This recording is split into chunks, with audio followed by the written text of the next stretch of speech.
Tidak ada cara dan jalan lain untuk menjadikan Papua tanah damai yang bermartabat, karena perdamaian itu adalah jalan. Bagaimana prosesnya? Dialog kemanusiaan haruslah menjadi konsensus semua kita, masyarakat dan pemerintah, untuk membangun dialog yang lebih bermartabat. Kami menyebutnya dialog kemanusiaan.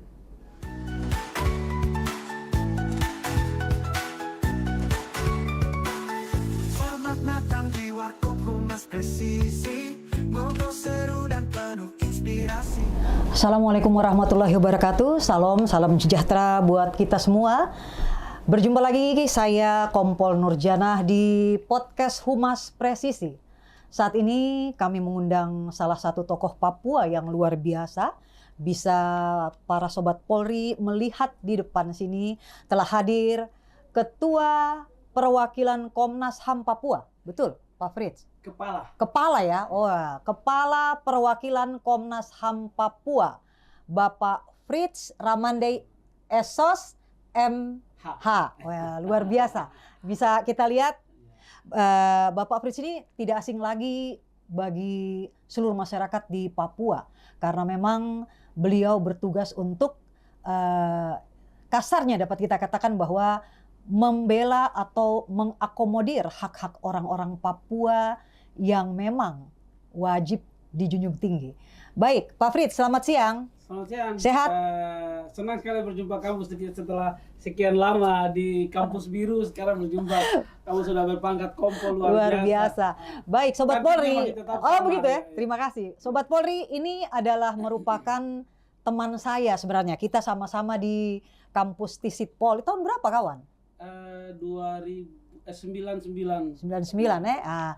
Memang sedari mahasiswa sudah terlihat bahwa seorang Fritz Ramandai ini memang cikal bakal akan menjadi semacam ini. Karena dulu kalau kita ingat kalau diskusi itu kan pasti selalu interupsi. Nah, jadi di kampus terkenal dengan anggota DPR seperti itu. Luar biasa, saya senang sekali kawan kok bisa ada di sini. Kita bincang-bincang dalam tema tentang HAM, di mana kedamaian bisa mampu untuk mengangkat harkat dan martabat orang Papua. Baik, Sobat Polri, kita akan mendengar dulu apa yang akan diperkenalkan oleh Pak Fritz, karena orang mengatakan bahwa tak kenal maka tak sayang. Pak Fritz bisa mengenalkan saja. Artinya singkat saja, yang perlu kita tahu, nama sudah jelas, Bapak lulusan Esos, kemudian ada MH, kita sudah tahu. Yang perlu ditanyakan, berapa lama Bapak sudah menjabat sebagai Kepala Komnas HAM di Papua ini? Saya baru ya? 15 tahun. Luar biasa. 15 tahun ya. Jadi kepala di Komnas HAM. Sebelumnya menjadi anggota Komnas HAM 3 tahun. Lalu menjadi staf itu 2 tahun. Jadi kalau kita runut, saya sudah dari staf ya, dari sebelum menjadi kepala sudah berkecimpung. Sebelum jadi kepala saya jadi anggota komisioner. Jadi anggota komisioner. Setelah itu 2005 saya sudah ada di Komnas HAM. Itu saya jadi komisioner sampai 2008. Lalu 2009 sampai 2011 itu saya menjadi staf. Setelah itu saya menjadi kepala perwakilan sampai hari ini. Ya. Jadi kalau di total seberapa tahun? Lebih dari 15 tahun. 19 tahun. 19 tahun. Apakah memang Pak Fritz ini punya keinginan atau cita-cita memang seperti ini? Atau ada lain? Apakah selamanya akan bertahan? Sekarang usia berapa sih? Saya pikir kita sama, Moy. Ya kalau sepintas, ya saya sudah kepala 5. Ya sama, berarti sama ya. Oke. Ya kalau kawan Nurjana tanya apakah kenapa lama di Komnas HAM? Tentu sebagai aktivis,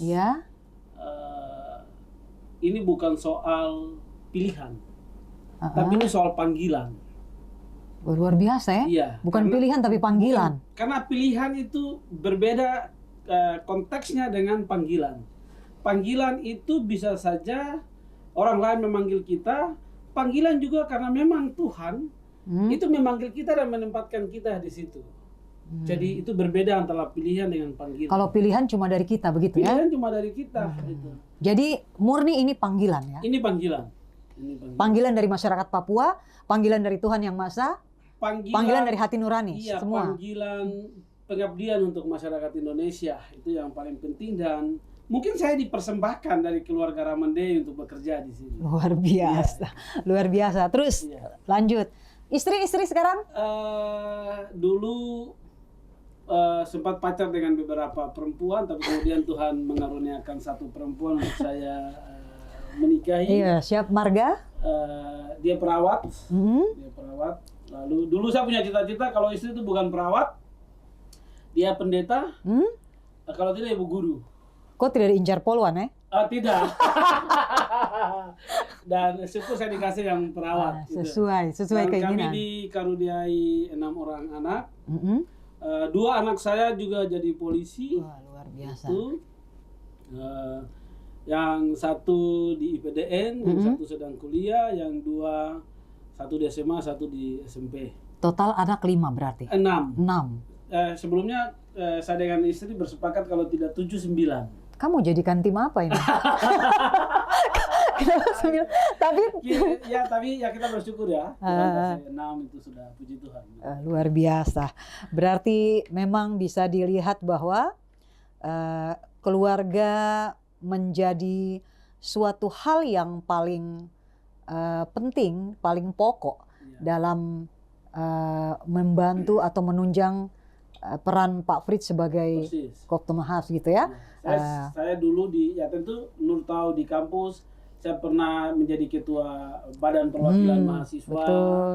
Lalu kalau kita menyebut 32 nama sebagai aktivis 98 di Papua, orang pasti mengenal Fritz Ramandai Masih karena masuk. saya ketua panel di Presidium Papua untuk seluruh mahasiswa Papua yang ada di dalam negeri dan di luar negeri. Itu prestasi itu, Stispolog itu ambil alih langsung ya? Itu langsung ambil alih. Saya mantan wartawan Jubi. Betul. Saya deklarator AJI di Aliansi Jurnalis Independen di Papua. Tentu punya beberapa catatan dalam pergerakan-pergerakan mahasiswa. Baik dari 96, 97, 98 baru kami bergerak waktu itu. Jadi 98 itu gelombang reformasi di Jakarta waktu itu kan? Persis. Gitu. Berarti kawan kok juga termasuk salah satu tokoh reformasi ini kan? Kami itu di Papua itu ada punya grup aktivis 98. Saya salah satu yang ada di situ, dan saya terima kasih karena di 98 ke 2000 itu seluruh mahasiswa Papua, baik yang ada di Papua, yang ada di Jawa, yang ada di Australia, yang ada di Amerika, yang ada di Belanda, itu mereka menunjuk saya sebagai ketua delegasi mahasiswa. Jadi saya pikir itu sebuah kepercayaan dan saya bisa melaksanakannya baik-baik. Bagaimana kontribusi mahasiswa untuk kita menghindari gerakan reformasi yang berdarah-darah, menjadi gerakan reformasi yang bermartabat, dan itu kita berhasil mewujudkannya di Papua di waktu itu, dan mahasiswa punya kontribusi yang cukup besar. Dari sekian ribu mahasiswa, saya salah satu mahasiswa yang mendapat amanah dari teman-teman mahasiswa. Luar biasa. Memang saya tahu itu waktu itu. Karena gerakan 98 waktu itu kan menyeluruh di seluruh wilayah Indonesia kan, dan kita Papua juga turut ikut, istilahnya bukan ikut-ikutan tapi sebagai bentuk solidaritas dari mahasiswa, dan kawan kok termasuk yang waktu itu memimpin itu. Saya juga luar biasa kawan ini. Uncen kalah waktu itu ya. Kita tentu bersolidaritas dengan kawan-kawan di Uncen waktu itu ya.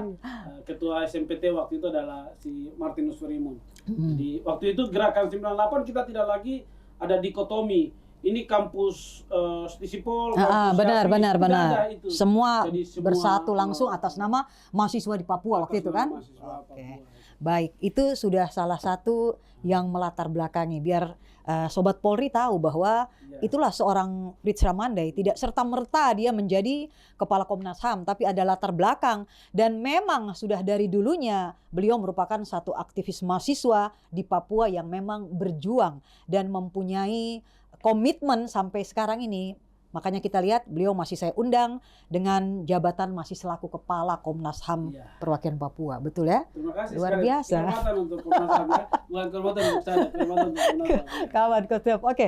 Baik, Pak Fritz, langsung kita masuk pada istilahnya inti daripada pertemuan kita siang hari ini. Ya, tadi Pak Fritz mengatakan bahwa reformasi itu diawali dengan memang satu pergerakan besar yang pelopori oleh mahasiswa kan. Nah, saat ini Pak Fritz kalau melihat ini ya, kalau kita melihat mahasiswa pun seperti itu, ya kan? Kita lihat. Tapi bagaimana Pak Fritz sebagai aktivis, mantan aktivis mahasiswa yang waktu itu memang bukan tren ya, tapi memang bergerak dengan dorongan hati nurani yang tadi dikatakan kan. Nah, kalau kita lihat marak sebenarnya sekarang ini memang terjadi mahasiswa-mahasiswa yang berdemo kan, kalau kita lihat banyak. Tapi kalau kita mau jujur sebenarnya konteksnya tidak kayak seperti 98 itu ya.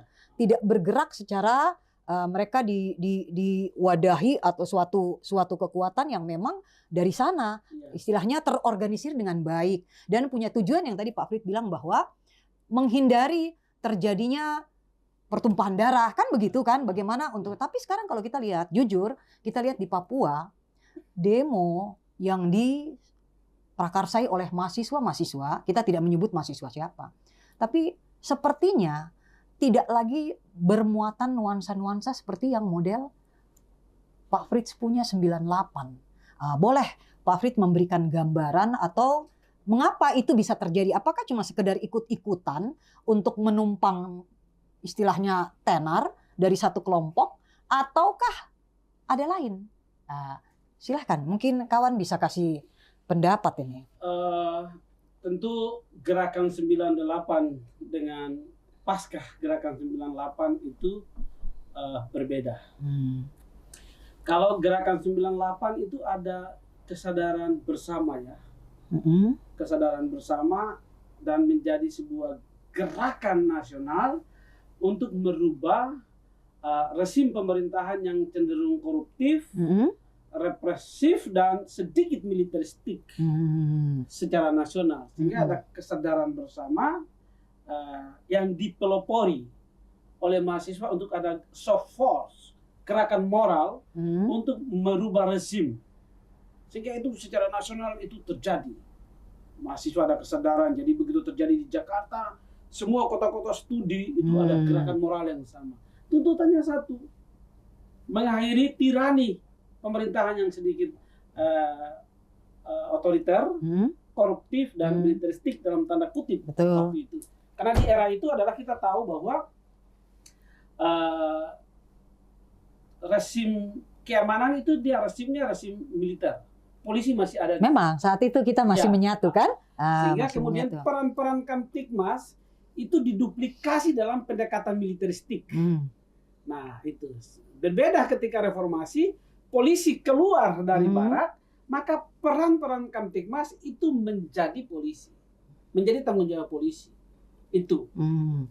Dan kemudian dalam perjalanannya polisi diberi mandat oleh masyarakat untuk bertanggung jawab terhadap penegakan hukum, pemulihan Kamtibmas itu.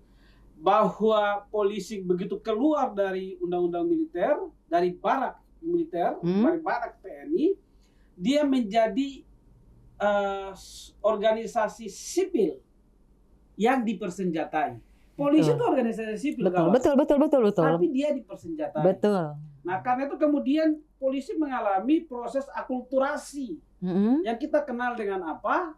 Merubah struktur dan kultur. Betul. Strukturnya menjadi berubah, tapi kulturnya bagaimana? Nah, yang masalah polisi hari ini adalah masalah kultur. Karena terlalu lama bersama-sama dengan TNI. Jadi perilaku militeristik itu masih sedikit melekat. Itu. Karena itu polisi harus merubah kulturnya, strukturnya sudah berubah. Dia sudah berubah jauh lebih baik. Itu dari segi strukturnya ya. Kulturnya bagaimana? Nah, itu yang harus dirubah terus. Bagaimana cara merubah kultur polisi? Membutuhkan partisipasi publik untuk membantu polisi Untuk apa? Tujuannya apa? Mewujudkan masyarakat Indonesia yang lebih ramah terhadap penegakan hukum dan Kamtibmas. Nah, saya ingin balik flashback ke pertanyaan kawan tadi. Apa perbedaan yang paling substansi dalam gerakan reformasi dan pasca reformasi? Nah, mahasiswa. Mahasiswa. Nah, gerakan mahasiswa ini. Ketika saya ketua panel di Presidium Dewan Papua waktu itu. Zaman Teis ini ya. Zaman Teis. Gerakan kita satu. Tidak ada dikotomi antara mahasiswa pegunungan, mahasiswa pantai, atau mahasiswa Amber. Betul. Amber adalah kawan-kawan mahasiswa yang non pribumi. Betul. Kayak tahun 2 ini ya. Iya, kita dua gitu. Nah, begitu. Jadi ada kesadaran bersama dan gerakannya itu tanpa shift sponsor. Oke. Tapi ada kesadaran tujuan bersama. Gerakan moralnya sama. Dan itu ada dukungannya besar. Nah, pasca reformasi itu kemudian ada dikotomi. Iya, itu yang saya permasalahan. Kenapa bisa terjadi begitu? Nah, itu wajar. Hah? Wajar. Itu. Saya juga tidak bisa mengatakan bahwa kawan-kawan adik-adik mahasiswa sekarang salah. Nggak bisa. Rezim kita sudah berakhir. Kami selalu di rezim 98, kami bilang, kami sudah selesai. Kami telah mempersembahkan sebuah pergerakan moral yang menghadirkan reformasi. Kita minta kepada adik-adik sekarang di dunia kampus untuk menggunakan jas alma mater untuk melanjutkannya. Soal metode, siapa yang menjadi konstituen, itu tentu kawan-kawan. Tapi begini kawan, 98 itu gerakan mahasiswa itu dijadikan role model sebenarnya. Persis. Kan? Dijadikan role model sama adik-adik mahasiswa yang zaman-zaman sekarang. Gitu. Nah, yang jadi permasalahan kita tidak membahas tentang apa istilahnya kenapa mahasiswa, bukan, tapi yang jadi topik permasalahan kita saat ini yang tadi saya bilang sama kawan Fritz ini ya, bahwa kita lihat gerakan-gerakan, khususnya kita bicara kita persempit di Papua saja ya. Nah, kita persempit Papua. Banyak sekarang istilahnya demo yang dilakukan oleh mahasiswa itu tidak bernuansa seperti yang kawan katakan itu. Kan? Itu nggak bisa disangkal tuh. Sudah ini berarti terjadi. Nah, sehingga yang terjadi kadang membenturkan aparat keamanan dalam arti kita sendiri Polri kan dengan mereka. Kalau dibilang tadi kawan bilang bahwa perubahan kultur dengan struktur memang sudah. Kultur kita lihat sepertinya sudah banyak sedikitnya. Hanya melekat di oknum, mungkin ada yang belum gitu kan. Tapi jujur pendekatan-pendekatan yang bersifat humanis itu jujur sudah kita kedepankan. Karena saya juga main di lapangan itu. Sampai kemarin kalau di Uncen itu kita disuruh bertahan, senyum saja. Sebenarnya kita gugup juga kan karena tapi dengan doktrin yang satu itu bahwa humanis seperti itu. Namun tidak menutup kemungkinan itu terjadi akhirnya polisi korban. Nah, itu yang saya mau bilang, bagaimana seorang kepala Komnas HAM Papua yang dulunya juga mempunyai sepak terjang yang sama dan melihat perbedaan itu, gitu kan? Nah, bagaimana kawan selaku kepala Komnas HAM di Papua ini melihat fenomena itu, gitu loh. Fenomena itu, dan apa sebenarnya solusi yang ditawarkan, kita harus bagaimana? Kalau kita polisi ada pendapat gini, kita terlalu lembek, akhirnya mereka tidak menghargai kita. Tapi kita juga terlalu keras, kita salah, kan seperti itu. Nah, mungkin solusi dari seorang Komnas HAM ini yang paling bagus ini bisa. Nah, yang saya ingin mengatakan bahwa pasca reformasi itu gerakan mahasiswa tidak lagi punya tujuan. Itu problem. Sehingga segmentasi gerakannya adalah gerakan komunal, gerakan kelompok lebih kecil. Betul. Jadi problem. Sehingga dikotomi kalau ada gerakan, maka mahasiswa asrama ini saja atau mahasiswa kabupaten ini saja. Lalu yang lain dicurigai. Jadi konsolidasi dalam gerakan moral mahasiswa di pasca reformasi itu yang bias. Gitu. Dalam konteks Papua bagaimana? Dalam konteks Papua juga sudah terjadi segmentasi. Ada saling mencurigai. Itu dia. Dan lain. Lalu gerakan-gerakan moral mahasiswa itu oleh aparat melihat bahwa ini telah berafiliasi. Artinya? Dia telah berafiliasi. Misalnya ada gerakan mahasiswa yang menggunakan atribut-atribut tertentu. Misalnya menggunakan simbol-simbol bentang kejora dan lain sebagainya. Okay. Saya kira itu dalam perspektif kepolisian, dalam perspektif keamanan negara, itu dilihat kelompok ini adalah kelompok yang berafiliasi dengan gerakan disebut gerakan kita tahu, separatisme oke, di sana. betul. Nah, itu problem. Nah, sehingga gerakan mahasiswa sekarang itu saya ingin mengatakan bahwa dia mengalami sedikit disorientasi dalam gerakan moral bersama. Nah, karena itu memang kita berharap teman-teman mahasiswa, saya tentu sebagai aktivis 98, sebagai mantan ketua panel, tentu gerakan mahasiswa itu satu kekuatannya kekuatan moral. Harusnya Kekuatan moral. harusnya itu memang. Kekuatan moral itu sebagai sebuah mandat sosial untuk memperjuangkan apa? Untuk memperjuangkan kepentingan publik. Apa itu kepentingan publik? Kepentingan publik adalah bagaimana ada proses, ya, bagaimana ada proses sustainability dan accessibility. Bagaimana ada sebuah sistem yang baik bisa diwujudkan oleh pemerintah, lalu bagaimana sistem itu bisa diakses oleh masyarakat. Karena itu gerakan moral mahasiswa harus menciptakan proses sustainability dan accessibility. Yang intinya menuju pada ke arah kebahagiaan kan bagi kehidupan berbangsa dan bernegara. Kepentingan masyarakat. Itu penting di situ. Nah, dalam konteks adik-adik mahasiswa sekarang tentu mengalami disorientasi. Tapi juga ada problem lain adalah misalnya perebutan jabatan di kampus yang membuat pecah. Tapi juga organisasi-organisasi cipayung yang menjadi sentra pembentukan kader itu mengalami perpecahan. HMI pecah kepengurusannya. Betul. KNPI pecah kepengurusannya. GMKI pecah kepengurusannya. Untuk menjadi ketua BEM, kalau dulu di zaman kita sebut BEM. Senat dengan Senat DPM. mahasiswa. Nah, itu tidak lagi memenuhi syarat-syarat yang misalnya semester berapa, punya pengalaman apa, itu jadi Iya, cakep di bidangnya gitu kan. Di bidangnya itu. Ini Nah, kalau kita lihat gerakan kawan-kawan di kampus, itu cenderungnya begini. Kalau dia ketua BEM dari Waropen misalnya, dari kampung saya, macam pengurusnya yang ikut dia hanya kawan-kawan mahasiswa dari Waropen. Inilah yang nepotisme dong. Iya, itu yang kemudian saya menyebutnya dengan terjadi misorientasi gerakan mahasiswa.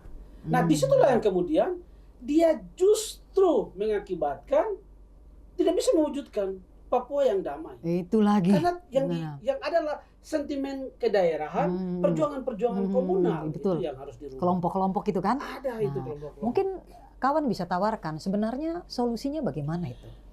Karena begini, ini kita kasih ini karena kawan sebagai aktivis HAM, saya sebagai anggota Polri. Kalau lihat kita sering berbenturan, tapi ternyata tidak kan? Ternyata tidak kan? Karena memang kita antara Komnas HAM dan Polri kita bukan melihat perbedaan itu kan? Kita melihat wujudnya bagaimana Polri bersama-sama ini Komnas HAM sebagai penyeimbang untuk mampu untuk menciptakan situasi yang damai tentram di tanah Papua sesuai dengan tema kita hari ini. Nah, memang kalau kita melihat mahasiswa pada saat ini memang dia semacam dijadikan alat sebenarnya kalau melihat kan, dijadikan alat sebagai bentuk ketidakpuasan dari kelompok-kelompok tertentu untuk mereka. Ya, yang tadi kawan bilang mungkin betul harus di kampus itu yang mau menjadi ketua senat itu bagaimana? Yang mau itu mungkin dikembalikan lagi ya. Dikembalikan ke awal seperti itu. Kemudian mahasiswa-mahasiswa yang istilahnya kadang kan kita lihat kalau mahasiswa kita pernah demo ini, kemudian kita bilang coba kita minta kartu mahasiswa, ternyata tidak ada. Nah, mungkin itu juga apakah solusi kah? Karena kalau kita sudah berbenturan aparat kepolisian dengan mahasiswa, kadang memang kan viral juga tuh di mana-mana. Kita sudah kalau memang betul kalian mahasiswa, coba kita lihat ternyata tidak ada semua, berarti itu kan sudah dimasukin dengan kelompok-kelompok tertentu.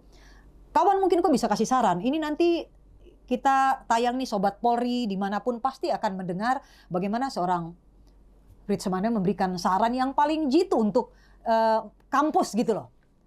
Dalam rangka mahasiswa itu bukan menjadi semacam penggerak yang tadi yang sisinya tidak baik, tapi mampu kembali ke jati diri di reformasi mahasiswa waktu yang dipelopori 98 itu. Ya, tujuan 98 itu satu saja, merubah rezim yang militeristik dan otoriter menjadi rezim yang demokratis. Dan tercapai itu, tercapai itu. Nah, dalam konteks kampus, mahasiswa tuh ada 4 hal yang harus difikirkan ya. Pertama, mahasiswa di kampus itu dia dilatih sebagai pemikir. Yang kedua, dia dilatih sebagai perencana. Oke. Pemikir perencana. Yang ketiga, dia dilatih sebagai pelaksana. Karena itu dia harus masuk ke kampus, harus kuliah, mata kuliah sekian, di semester sekian. Jangan cuma datang bayar terus hilang tiba-tiba wisuda ya. Itu yang ketiga. Jadi dia dilatih sebagai pemikir, sebagai perencana, pelaksana. Oke. Yang keempat adalah setelah dia nanti selesai, dia akan keluar dengan apa yang disebut dengan janji wisudawan. Betul itu. Janji wisudawan itu. Kemudian kita kenal dengan Tridharma perguruan tinggi. Perguruan tinggi. Itulah yang harus. Jadi di kampus itu bukan tempat labeling, tapi di kampus itu dia menjadi semacam pabrik untuk ada proses mencetak nih. Iya, dia mencetak. Ada proses akulturasi diri di situ.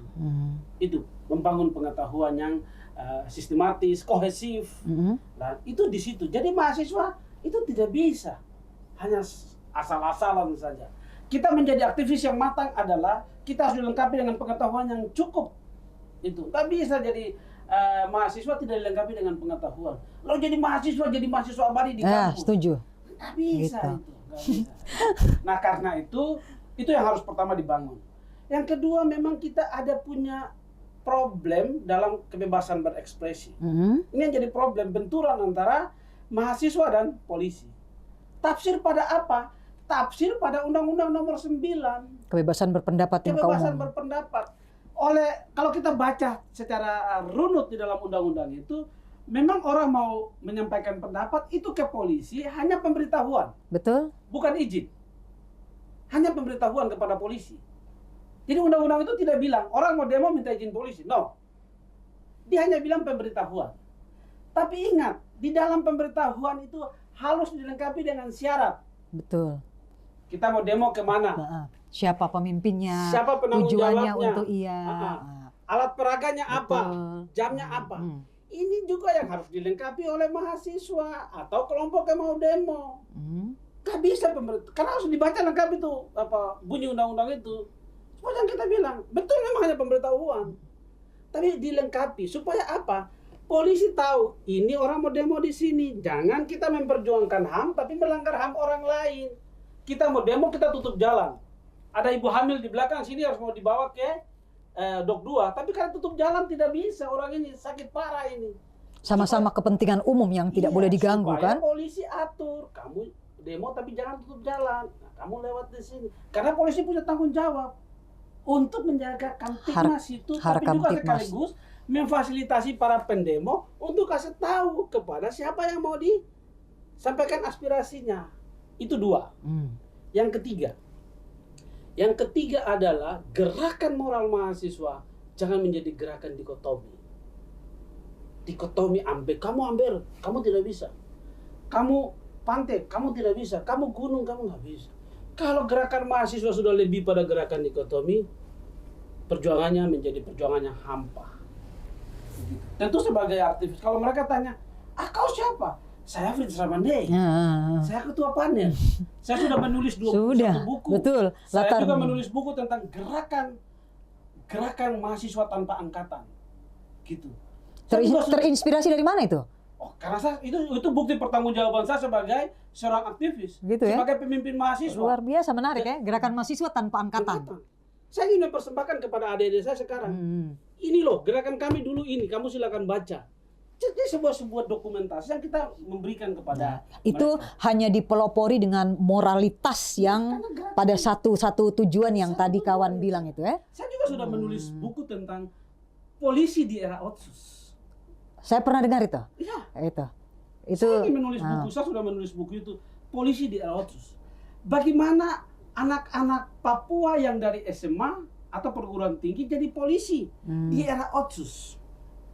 Bagaimana? Sekarang saya sedang menulis satu buku lagi, mitigasi konflik dari proses rekrutmen polisi. Karena kita harap anak-anak Papua yang jadi polisi, dia tidak bisa hanya bergaya dengan seragam saja. Tidak bisa. Tapi anak-anak Papua yang menjadi polisi adalah dia harus punya peran ganda. Itu. Peran ganda sebagai seorang Polri dan dia harus punya peran ganda sebagai polisi, tapi juga bagaimana dia bisa meminimalisir potensi-potensi konflik di lingkungannya. Karena menarik itu, kawan, mantap ya. itu. Nanti bisa itu dikirim satu ke Polda Papua, toh? Sudah pasti. Itu bisa dijadikan, Papua salah satu bisa narasumber. dijadikan, ya mantap itu. Bisa. Saya juga nanti pasti ingin baca itu, toh? Tapi Karena terkait dengan tema ini ada dua hal. Kalau kita bicara tentang bagaimana membangun martabat orang Papua, itu kita bicara tentang partisipasi orang Papua. Karena menciptakan Papua yang damai tanpa melibatkan orang Papua nggak bisa. setuju kawan, Nggak bisa. setuju. Itu satu. Jadi pelibatan orang Papua, partisipasi. Yang kedua, ada gerakan afirmatif yang menjadi kebijakan pemerintah, tetapi melibatkan orang Papua. Oh, kita kasih afirmatif, dia jadi anak-anak polisi, kita kasih kuota kepada mereka. Tapi kuota itu harus selektif, sehingga kemudian tidak menjadi masalah. Itu. Ada partisipasi, penghormatan terhadap gerakan afirmatif. Itu penting. Yang ketiga untuk mewujudkan Papua damai, itu membutuhkan sebuah proses yang disebut dengan proses dialog. Karena di dunia ini, tidak ada mekanisme yang bisa mewujudkan sebuah perdamaian, mekanisme yang diakui oleh masyarakat internasional, oleh mekanisme Dewan HAM PBB, oleh semua mekanisme di internasional adalah dialog. Dialog itu dia bisa berlangsung sebagai sebuah proses dalam teori politik, kita mengatakan sebagai proses komunikasi politik. Pemerintah sampaikan harus sampai di masyarakat, tidak cukup sampai kawan. Turun langsung? Pesan itu harus dimengerti. Kalau dulu kawan ingat pengantar sosiologi, sosiologi pedesaan, pesan itu harus sampai kepada orang itu mengerti supaya dia bisa memutuskan untuk berpartisipasi. Itu 3 tahapan.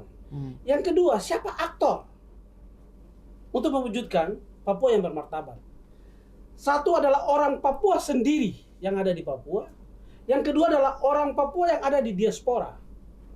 Kenapa diaspora? Iya, diaspora adalah mereka yang ada di PNG, mereka yang ada di Australia, mereka yang dalam ada lingkup. Iya. Ini mereka harus dimasukkan. Aktor itu siapa? Harus mereka ini menjadi aktor.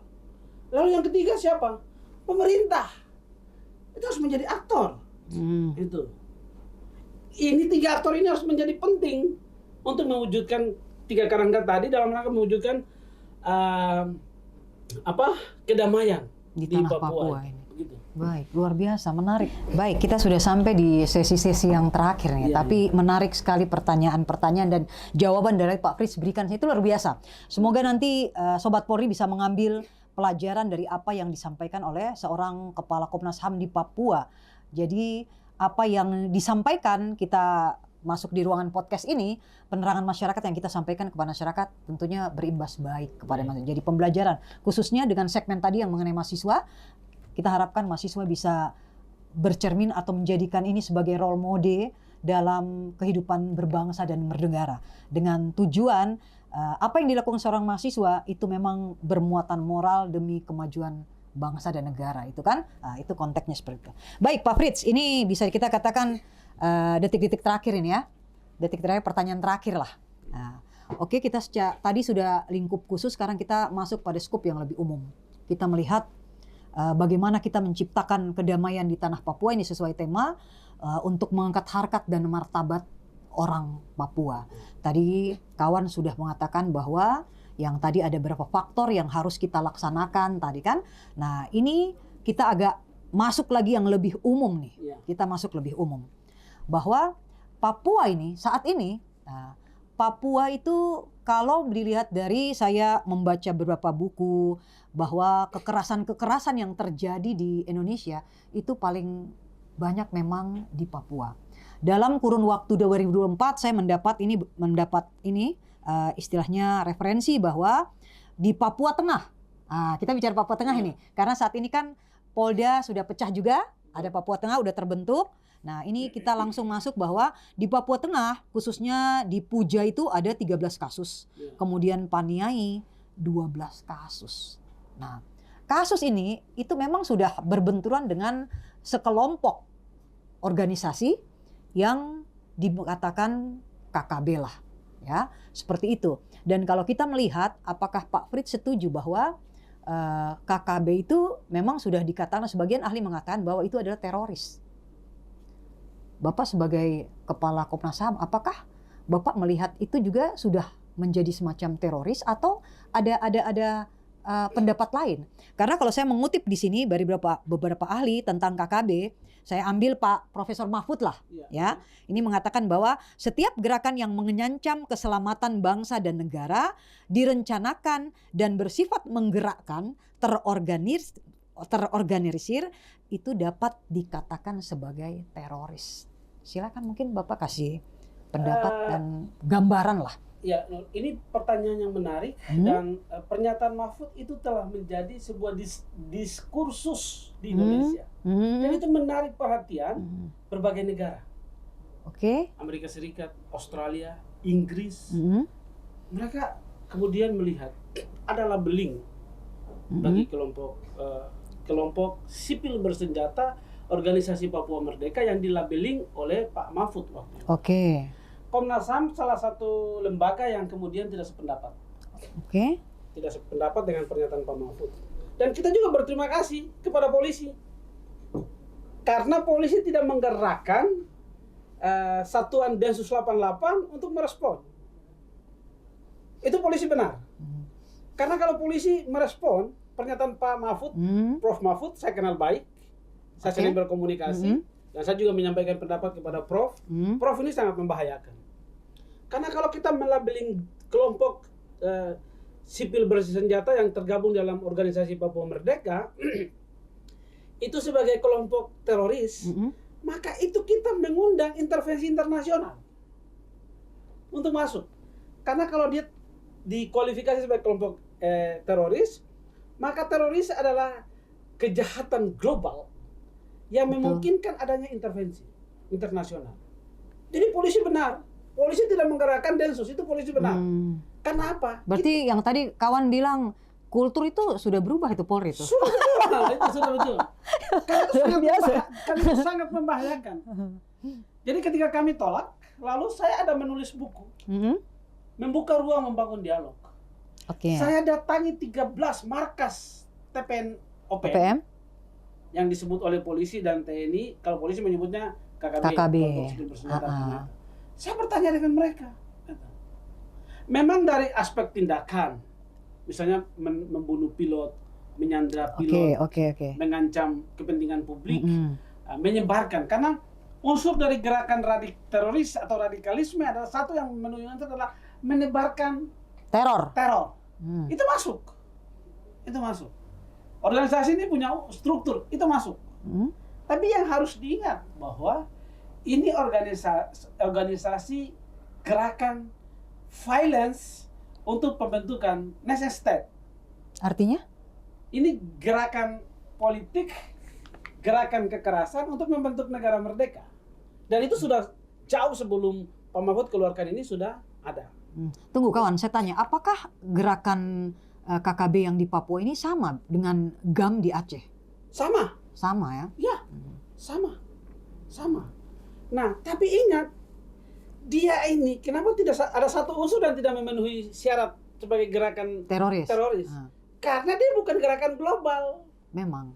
Skup besar, kalau teroris kan mendunia. Skup besar, iya. Nah, karena itu nggak boleh kita masukkan sebagai gerakan teroris. Karena itu kita mengundang internasional untuk intervensi. Jadi polisi benar tidak menggerakkan itu. Nah, tapi yang menjadi keprihatinan kita adalah saya menulis buku dan saya riset. Tesis saya, skripsi saya waktu di kampus sama-sama dulu itu kan pengaruh gerakan Papua Merdeka terhadap pembangunan di Irian Jaya. Itu skripsi saya. Tesis S2 saya itu adalah makar definisi dan teori. Dan itu dua-duanya sudah jadi buku. Kok konsekuen ini ya dengan kok punya komitmen, iya, komitmen kok dalam punya mendorong gerakan-gerakan moral betul, yang baik betul. untuk menyodorkan sebuah dokumen publik. Gitu. Nah, bahwa organisasi ini itu telah mengalami perubahan dalam gerakan politiknya. Dia gerakan politik yang sekarang berubah menjadi gerakan violence, gerakan kekerasan. Nah, TPN OPM atau KKB di waktu lalu, OPM di waktu lalu adalah guru dia hormati. Dia nggak bisa sentuh. Mau orang Jawa, tenaga kesehatan juga tenaga kan? kesehatan. Dia sangat menghormati mereka. Dia tidak bisa membuat mereka apa-apa. Karena itu ada orang Jawa, orang Toraja, orang Maluku yang datang. Mereka tidak diganggu. Fasilitas sekolah itu tidak bisa dibakar. Nah itu kawan. Nah itu tidak bisa dibakar. Nah itu. Tapi memang kita harus akui ketika nuansa global mereka mencari eksistensi diri, maka gerakan violence menjadi pilihan. Dan itu sebenarnya sepanjang gerakan violence, saya beritahu kepada mereka berulang kali. Sepanjang gerakan violence itu dipakai sebagai pilihan, maka sepanjang itu pula tidak bisa. Kamu tidak akan berhasil. Karena tidak akan mendapat dukungan internasional. Setuju. Yang ada adalah korban. Karena itu kami di Komnas HAM kami mendorong apa yang disebut dengan dialog kemanusiaan. Kita minta dialog kemanusiaan, bukan dialog damai. Dialog kemanusiaan. Apakah sudah terpenuhi itu kawan? Kami 2 tahun lalu kita sudah dorong. Kita juga beritahu, kita bahkan bawa sampai ke Jenewa. Tapi kemudian itu mengalami problem sehingga tidak bisa. Tapi belum terlaksana sama sekali. Belum Sudah ada. kita laksanakan. Saya bilang, saya datangi 13 markas mereka. Saya ketemu komandannya, saya tanya, ini bagaimana? Ini bagaimana? Memang mereka tidak mau dialog, mereka maunya perundingan dan lain sebagainya. Tetapi Nur, yang penting di sini adalah gerakan kekerasan itu gerakan yang harus dilawan. Apakah kita lawan dengan kekerasan? Nggak boleh. Karena tidak bisa kontrak kekerasan dengan kekerasan. Karena itu akan menimbulkan trust kekerasan baru dan itu akan menimbulkan problem hak asasi manusia yang berkepanjangan. Nah, karena itu saya selalu minta kepada mereka, tentu dalam kepentingan kemanusiaan. Betul. Saya selalu minta, ayolah kelompok sipil bersenjata, jangan menggunakan kekerasan menjadi pilihanmu. Karena itu tidak akan mendapat respon. Percayalah sama saya. Sebagai orang Komnas HAM, kami berulang kali mengikuti berbagai mekanisme. Mekanisme 2 tahun, mekanisme 4 tahun, dalam mekanisme internasional. Nggak bisa. Jadi betul ada kekerasan yang mulai masif terjadi. Petani dicurigai, mantri dicurigai, mereka dicurigai semua dan apa yang dibelian tanpa ada verifikasi langsung mereka menjadi sasaran dari kekerasan dan itu tidak tanggung-tanggung, nyawa manusia itu hilang. Dalam definisi pelanggaran hak asasi manusia itu perbuatan seseorang maupun sekelompok orang maupun aparat negara yang mengakibatkan hilangnya hak hidup itu pelanggaran HAM. Masuk ya? Masuk. Berarti mereka masuk juga? Masuk. Tapi bagaimana mereka diadili HAM kalau model begitu? Kalau itu yang dilakukan oleh mereka, memang tidak bisa kita mengkualifikasi sebagai pelanggaran HAM berat. Nggak bisa. Itu pelanggaran HAM, tapi penyelesaiannya menggunakan mekanisme peradilan umum. Karena itu pidana. Ya, betul. Berbeda kalau polisi yang lakukan atau tentara. Kenapa? Karena dia memenuhi unsur sistematis. Betul. Itu problemnya di situ. Dan itu selalu menjadi masalah di TNI dan Polri ketika mau melakukan operasi-operasi. Jadi kekerasan itu memang kita wilayah Papua Tengah, Intan Jaya, Paniai, Dogiai, Puncak, Puncak Jaya. Ini daerah-daerah yang merah itu ada basis aktif kelompok sipil bersenjata. Di Puncak Jaya ada satu bupati yang luar biasa ya, Yuni Wonda. Ketika jadi bupati, kelompok ini bisa dirangkul. Kamu jangan bikin ini.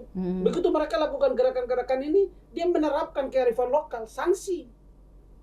Di era Meki Nawipah menjadi bupati.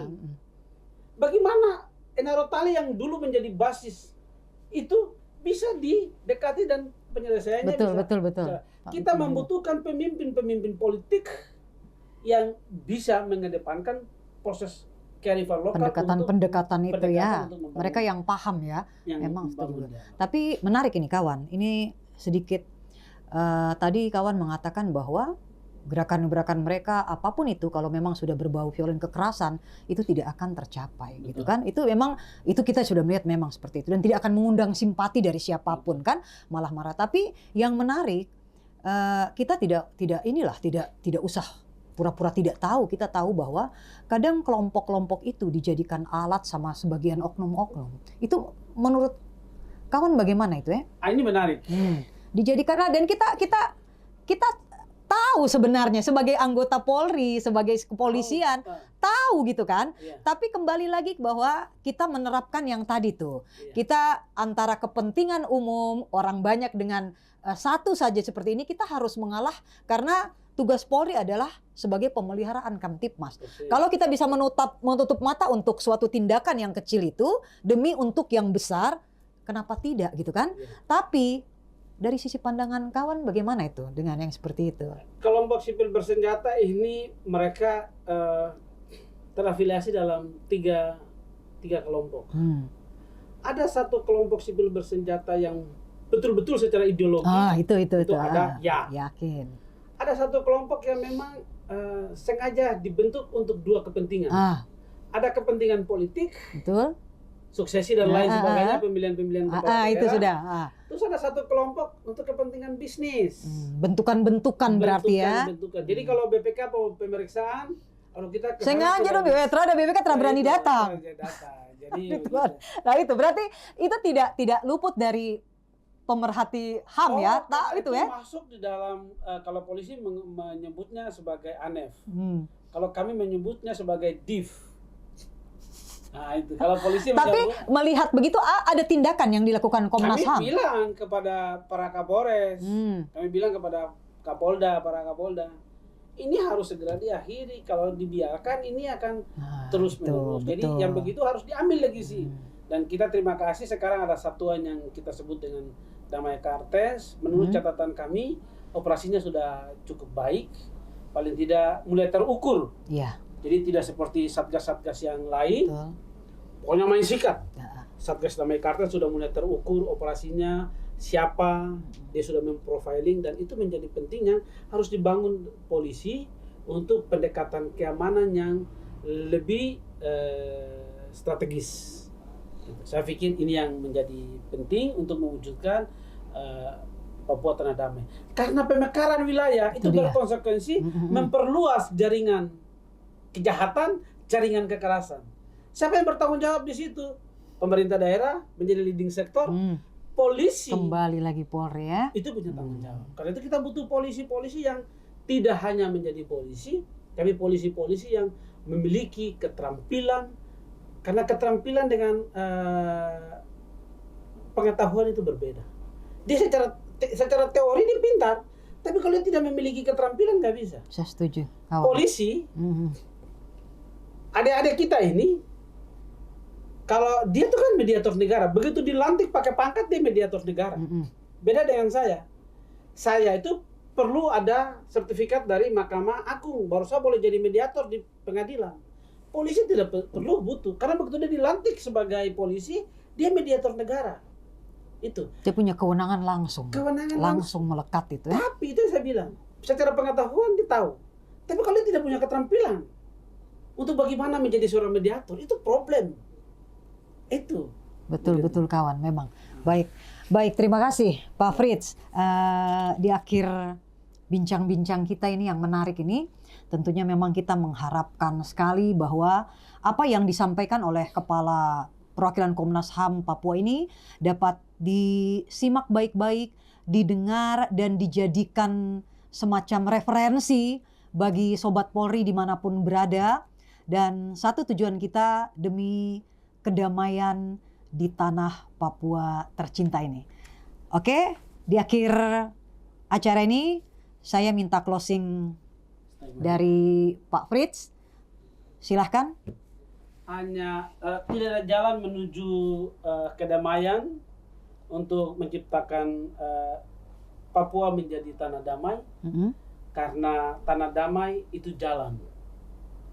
Boleh diulangi, lebih melihat kepada kamera. Ya, tidak ada cara dan jalan lain untuk menjadikan Papua tanah damai yang bermartabat, karena perdamaian itu adalah jalan. Bagaimana prosesnya? Dialog kemanusiaan haruslah menjadi konsensus semua kita, masyarakat dan pemerintah, untuk membangun dialog yang lebih bermartabat. Kami menyebutnya dialog kemanusiaan. Oke, saya mengimbangi closing yang tadi diucapkan oleh Pak Fritz, bahwa cita-cita yang mulia terbenam kuat di dalam diri. Mengingkari hak manusia, hak asasi manusia, menentang kemanusiaan itu sendiri. Setuju kan tidak? Setuju. Oke, baik. Terima kasih Pak Fritz. Di akhir acara ini, saya Kompol Nurjana mengucapkan terima kasih. Salam presisi.